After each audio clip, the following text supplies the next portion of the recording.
Have you ever wanted to add fringe to a project? Maybe a shawl like this, a virus shawl that is really popular right now. Here's one that I have already added some fringe to, and I am going to show you how to add fringe using a tool similar to this. So let's go. Okay, so you have a shawl like this or anything, any project that you want to add fringe to. I'm going to show you how I do my fringe. This is a virus shawl that I have added some fringe to. So I have this end portion here that I left without so I can show you what I use. This is a tool that I picked up at a Christmas fair in Maine decades ago. It has these little spools that come out. You can change the measurement of your shawl depending on where you put the holes in here, if you need shorter fringe or longer fringe. I have not been able to find this online, this exact thing. If anybody does find something exactly like this, please tag me below. I have found similar items that are sort of like ruler shaped and they work pretty well, but this is my favorite tool. You're going to need any size crochet hook. You're going to need a pair of scissors, which I could have swore, here they are. You're going to need a pair of scissors, and I'm not sure that you're going to need a measuring tape, but if you have one, that's handy also. I have a piece of fringe here that I cut last night, and let me measure it for you. So it is going to measure, once I stretch it out, it's measuring around 12 inches. Okay, that's the total measurement that I have on my fringe, but I'm going to show you how I make this fringe. So I have two spare balls of yarn here that are similar colorways. The shawl was made in using this yarn, Red Heart Roll with it, and the colorway was Green Room that we used.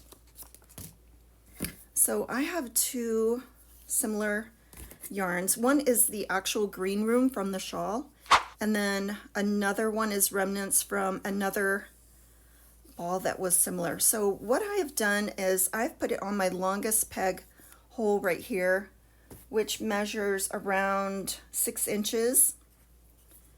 And I'm going to just wrap it around like this. And then use a pair of scissors to cut the end. Now, if you do not have a tool like this, you can use a CD case, you can use, oops, I didn't get it all, a book, you can use a piece of cardboard, anything that's going to give you the measurement that you are looking for. And you don't have to use the same measurement that I do, you can make yours shorter or longer. So we have our pieces of fringe here.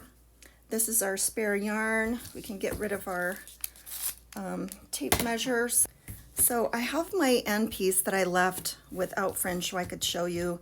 And I am just spacing it. I'm putting it in here and I'm counting over 2 and then I'm putting it in the next one. So there are 2 spaces between, but you could put it in every space, every other space. You can decide how close you want your fringe. So the next one I'm gonna put is right here.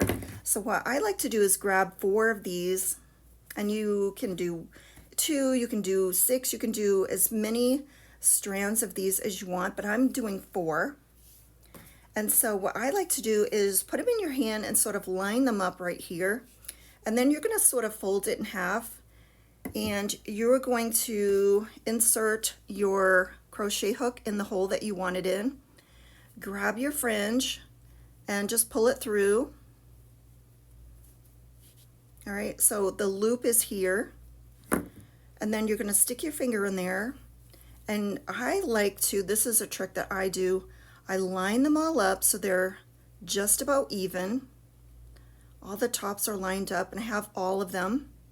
Then you grab them with your fingers and you pull through that hole. That is going to make your fringe. And usually they're pretty lined up. And if they're not, you can just trim them at that point. All right, I'm gonna do it again so you can see another one.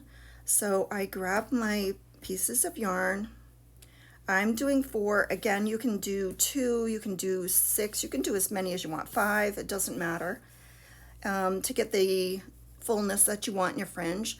So I'm going to fold it in half. I'm going to find my hole that I'm going into, and I'm going to insert my hook and just pull it through. All right, so this is the end that's closed here. I'm going to stick my fingers in there. I'm going to line them all up.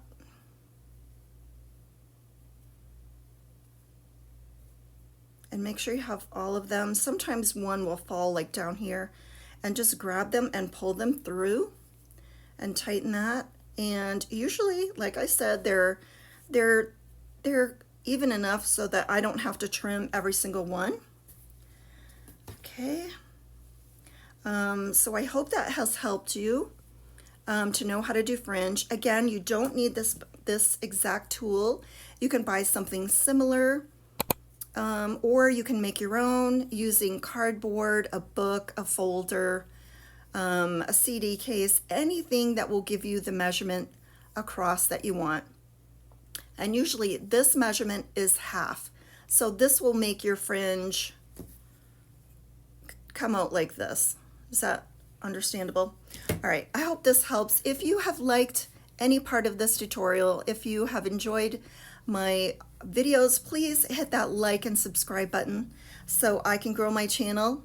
Thanks, guys. And if you could do me a favor, put in the comments what type of tutorials you are looking for, because I will turn those comments into videos. Thanks, guys.